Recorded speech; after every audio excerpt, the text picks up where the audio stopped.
मी सुनेत्रा अजित पवार यांनी नुकतीच उपमुख्यमंत्री पदाची शपथ घेतली आणि राजकारणाच्या महासागरात उडी घेतली.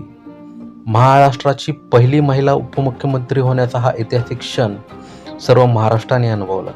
तरी सुनेत्रा पवार यांच्यासाठी हा म्हणजे एक संघर्षाचा काळ आहे.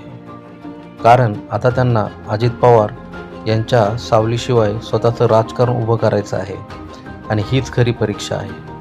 ही वाट बिकट आहे, परंतु स्वतःला सिद्ध करण्याची संधीसुद्धा आहे. कारण राजकारण हे कोणासाठी थांबत नसतं.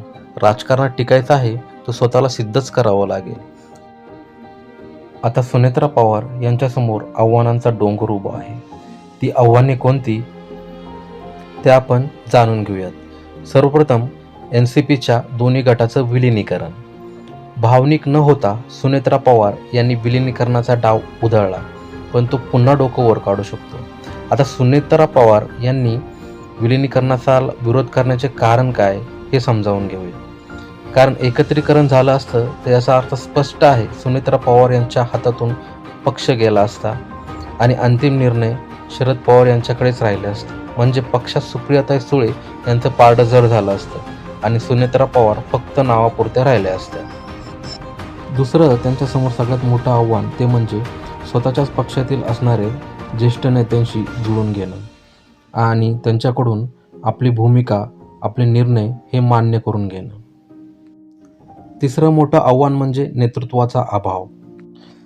सुनेत्रा पवार यांना राजकीय पार्श्वभूमी लाभली असली तरी मोठ्या प्रमाणात नेतृत्व करण्याचा अनुभव त्यांच्याकडे नाही आहे.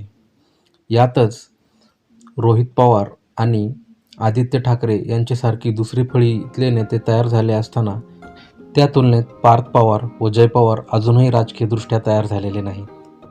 खास करून पश्चिम महाराष्ट्र हा राष्ट्रवादीचा बालेकिल्ला म्हणून ओळखला जात होता. या भागात आता अजित पवारांनंतर कोणताही फायर ब्रँड नेता NCPकडे सध्या तरी राहिलेला नाही. पुढचं जे मोठं आव्हान आहे ते आहे मित्रपक्षांच्या विरुद्ध भूमिका घेणे. राजकारणात बऱ्याच वेळा आपल्या मित्रपक्षांविरुद्ध भूमिका घ्यावी लागते. जसं की नुकत्याच झालेल्या पालिकेच्या निवडणुकीत अजित पवार यांनी भाजप विरुद्ध भूमिका घेतली होती.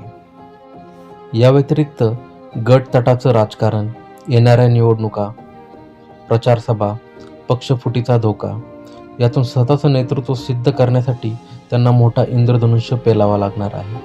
आता या सर्वातून सुनेत्रा पवार या आव्हानावर मात करून आपलं स्वतंत्र अस्तित्व कसं निर्माण करतील, ते यशस्वी ठरतील का हे आता येणारा काळच ठरवेल.